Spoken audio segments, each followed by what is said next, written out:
Dr. Martin Luther King Jr. birth home. So it's temporarily closed now for restoration and preservation by the National Park Service. And if you want more information, you can scan this QR code. But we're going to take a tour up and down Auburn Avenue and see what's here. This is the home.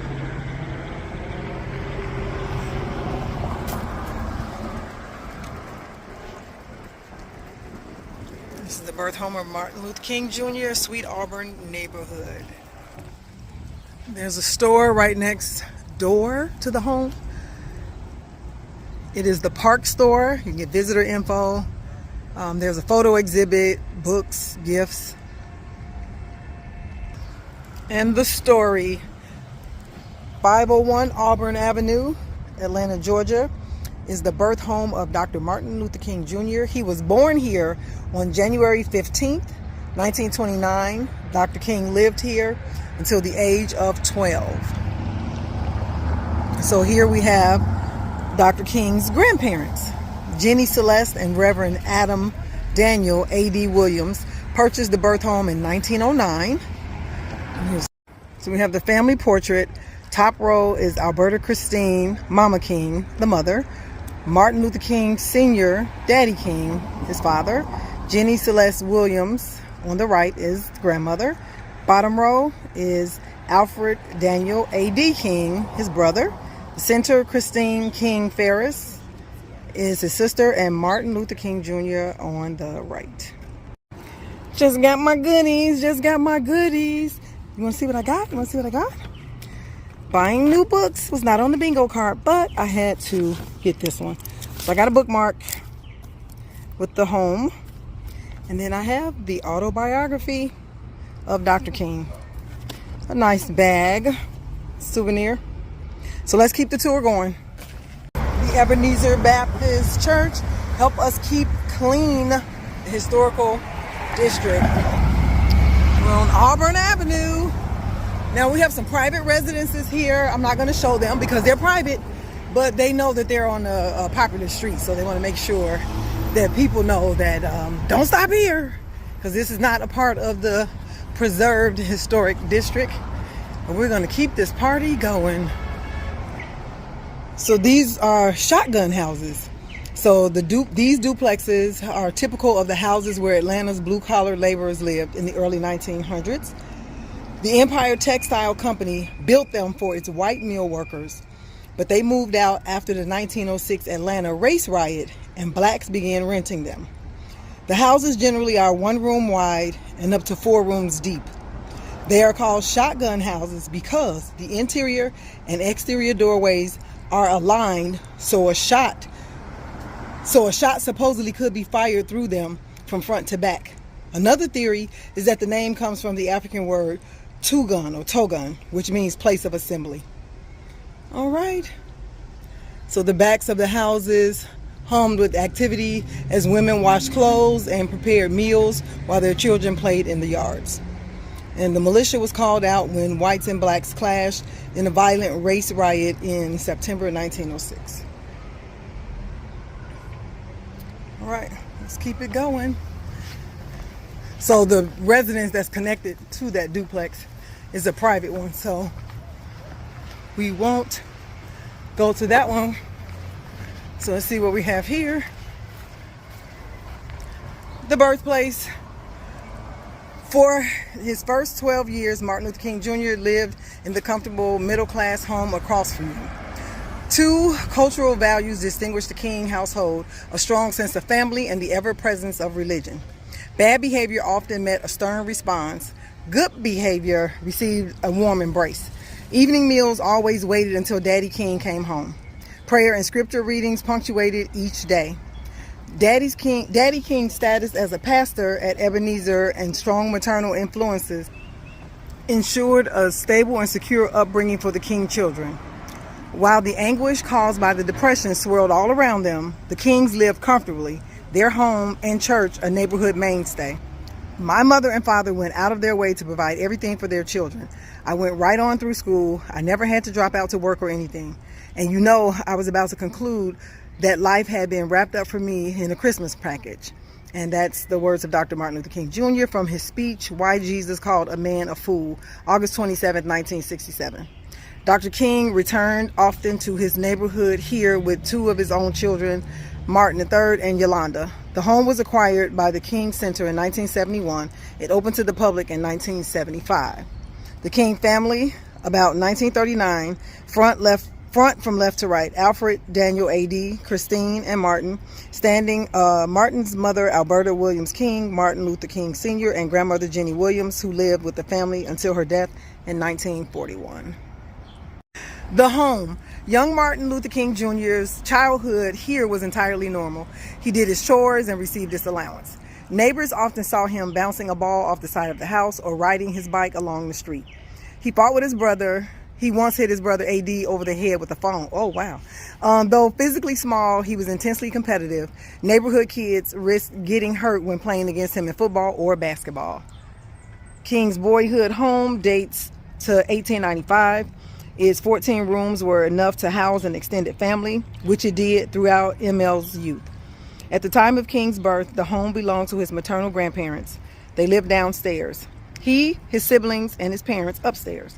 The arrangement was typical of families along Auburn Avenue, and the effect reverberated through King's life. He would continue to work and pray with his parents until his death in 1968. And this is his birth room. And here's the kitchen and the living room. All right, folks, let's keep the party going. All right, so when they're private residences, I won't show those. So we're finding more historic homes on Auburn Avenue. Stepping up, 510 Auburn Avenue, with its fish scale gable shingles, ornate porch brackets, and diamond-shaped and octagonal windows, this Queen Anne Victorian house symbolizes financial success. White Atlantans who had become successful in business or the professions built and occupied most of the homes in this semi-suburban block in the late 1800s and early 1900s. Among them was R.J. Massey, who lived here for 10 years. Blacks who subsequently moved into the area also were proudly stepping up the social scale. At one time, Alice T. Francis helped blacks improve their lot in life by operating an employment agency here from 1937 until 1949. You know, if you were out and you were playing with a group of kids in the neighborhood and somebody was called to dinner, everybody went in and everybody ate. It didn't matter whether you lived there or not, you were a member of that family. And that's by Melvin Boykin. Neighborhood Pride, 514 Auburn Avenue. Aromas of newly mown grass and fresh paint drifted along Auburn Avenue as residents trimmed their lawns and hedges and painted their houses and fences. The neighborhood buzzed with activity as other residents tended their flower gardens, shrubs, fruit trees, and potted ferns. Owner and renter alike spent countless hours keeping their homes and the neighborhood neat and clean. Even the poorer residents swept their dirt yards, a custom they brought with them from rural areas. Joseph and Lavada Shaw, who lived here from 1924 to 1949, were a hard-working couple. He was a railway mail clerk, and she helped local blacks as a Fulton County social caseworker. Everyone seemed to know each other and care for each other. Nobody locked doors or had locks on the doors. Auburn Avenue was the center of the community, and this is by Winfred Wright. And this picture is Virginia Buck and her children who lived in the neighborhood. All right, let's keep it going. This was the home of the Reverend Peter James Bryant and later Antoine Graves. Here, Bryant wrote sermons he delivered as pastor of Wheat Street Baptist Church. He also worked as associate editor of The Voice of the Negro, a national literary magazine. Antoine Graves, who later occupied the house, became a successful real estate agent and worked hard to help blacks integrate residential districts in Atlanta's west side. And this is from Voice of the Negro. A dynamic orator and writer, the Reverend Peter James Bryant was an early advocate of political and social rights for blacks. Though he assisted blacks in moving into newer neighborhoods, Antoine Graves chose to reside in the sweet Auburn community until his death.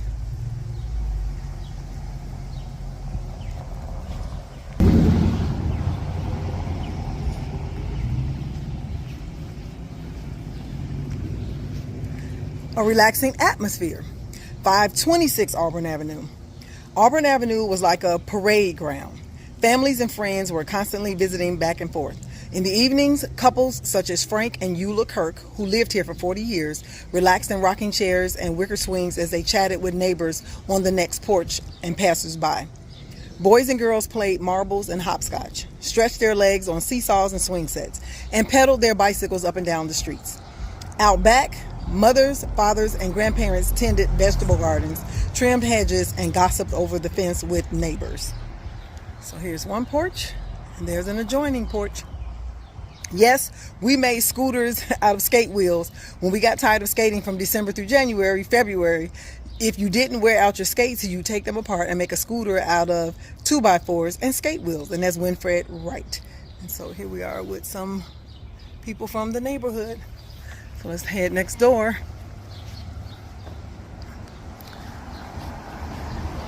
And this is the Knoll family house, 530 Auburn Avenue. The Knoll family purchased this home in 1936 and took in boarders or short-term renters for over 70 years. The King family at 501 Auburn Avenue also welcomed boarders to earn extra income and support their community. Boarding houses like the ones on Auburn Avenue were often the only option for black travelers, including everyone from businessmen to preachers to laborers. The discrimination inspired the creation of the Negro Motorist Green Book, a guidebook that listed black-friendly businesses by state. Jettie Knoll was the family matriarch, owner of the home, and friend of Mrs. Alberta King and Mrs. Hogger Brooks. She also worked as a missionary to help people down on their luck in her community. Jettie reconfigured the home to house boarders in the basement and second floor. Jettie's daughter, Annie Knoll Johnson, worked as a seamstress and continued the tradition of housing boarders after she inherited the home. And Victor Green founded the Green Book in New York City, and it quickly became popular across the country. The book's purpose, Green wrote, was to save black travelers as many difficulties and embarrassments as possible. And here's the Green Book for Negro motorists. My family shared stories about our family's legacy, Dr. King and the Civil Rights Movement, how my aunts provided Dr. King with child care on occasions, and how my father played with Dr. King. These stories had a profound influence on me, and that is from Gail Barnes Goodwin. Here's Auburn Avenue, and we shall continue. So we're going to cross the street, of course, looking both ways. Across Auburn Avenue. Now this is a private residence, so we won't have too much footage of the home. This is the Harper House, 535 Auburn Avenue. Charles Lincoln Harper, who lived here from 1891 to 1945, worked tirelessly as an educator and civic leader to overturn Atlanta's segregationist policies. As principal of Booker T. Washington High School, which Martin Luther King Jr. attended, Harper instituted numerous vocational and college prep courses designed to improve the lives of blacks. He later served as the first executive secretary of the Black Georgia Teachers in Education Association and as president of the Atlanta NAACP chapter. Charles and Carrie Bell Nichols Harper and their children, May Erline and William Nicholas, in the 1920s. Harper is circled in this picture, and members of Booker T. Washington High School faculty in 1924. Mr. C.L. Harper was a tremendous principal. He was always trying to find some activity so that he could meet the needs and challenge active boys and girls, and that's by Pearlie Dove.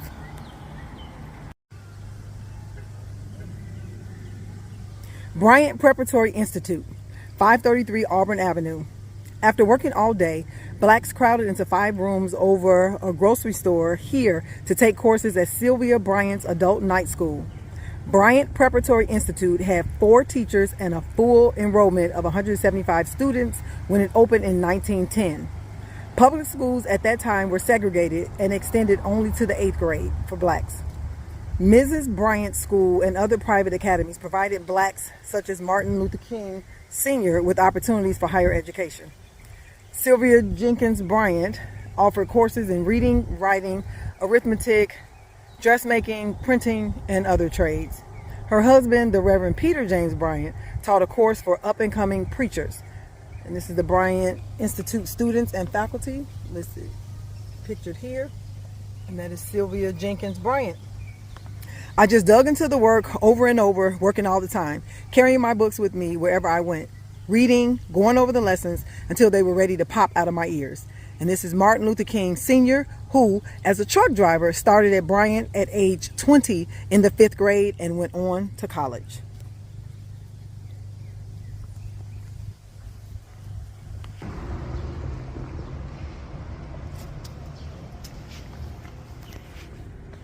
Apartment house, 509 Auburn Avenue. This apartment building represents the ups and downs of the Auburn Avenue neighborhood. As property owners started to move away in the 1950s, numerous dwellings gradually fell into disrepair.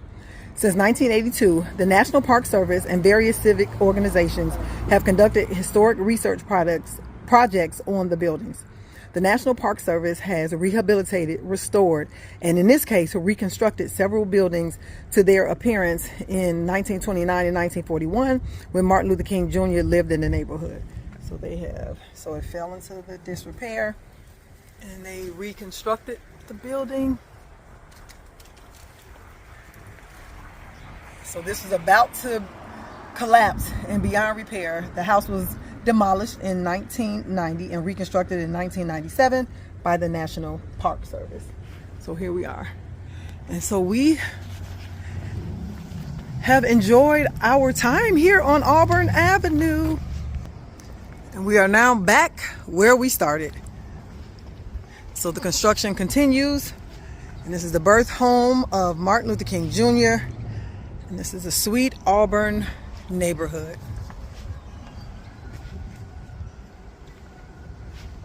If you need more information on this, go ahead, scan the QR code. You can get it from the National Park Service. Walking down Auburn Avenue actually feels like an old school neighborhood. So just as these just like these historical markings are describing it, it's like you can feel the energy on this block. It's a beautiful thing. So if you have not made your way to Auburn Avenue, and whenever you're in the Atlanta area, I highly recommend coming and checking it out.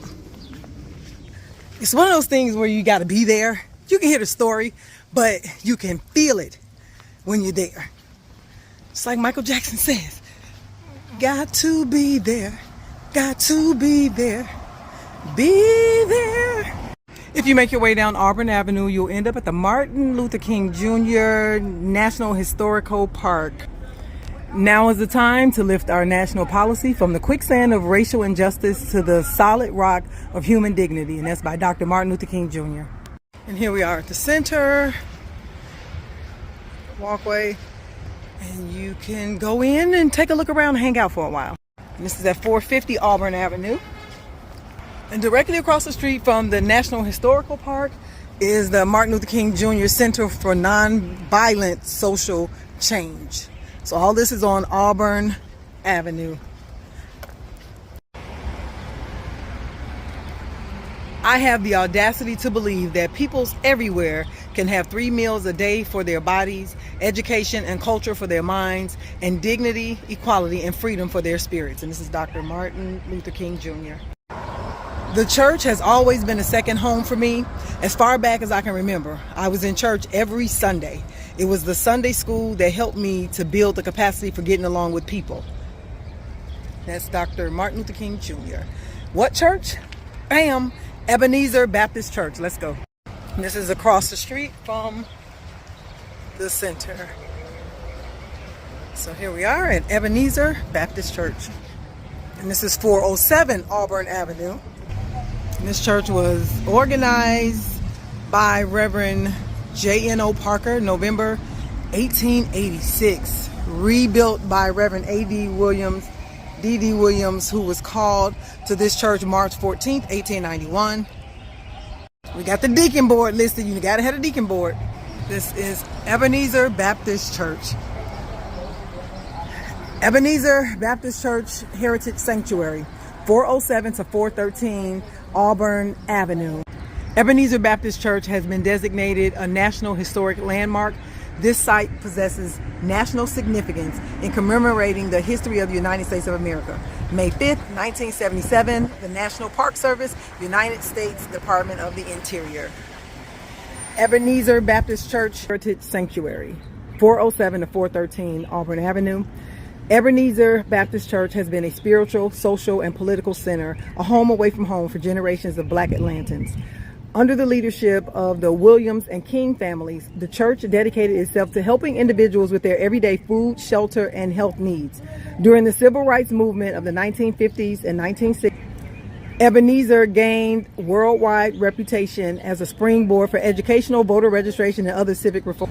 Martin Luther King Sr. is on the front row, seated at the left, and early members of the Ebenezer Baptist Church. Reverend King Sr. used to tell us on Sundays, "I love you, Ebenezer, I love you." That's what we were told. That's why I am still at my church, because of the love he gave not only to his children, but to the whole membership. And that's Phoebe Hart. This is it.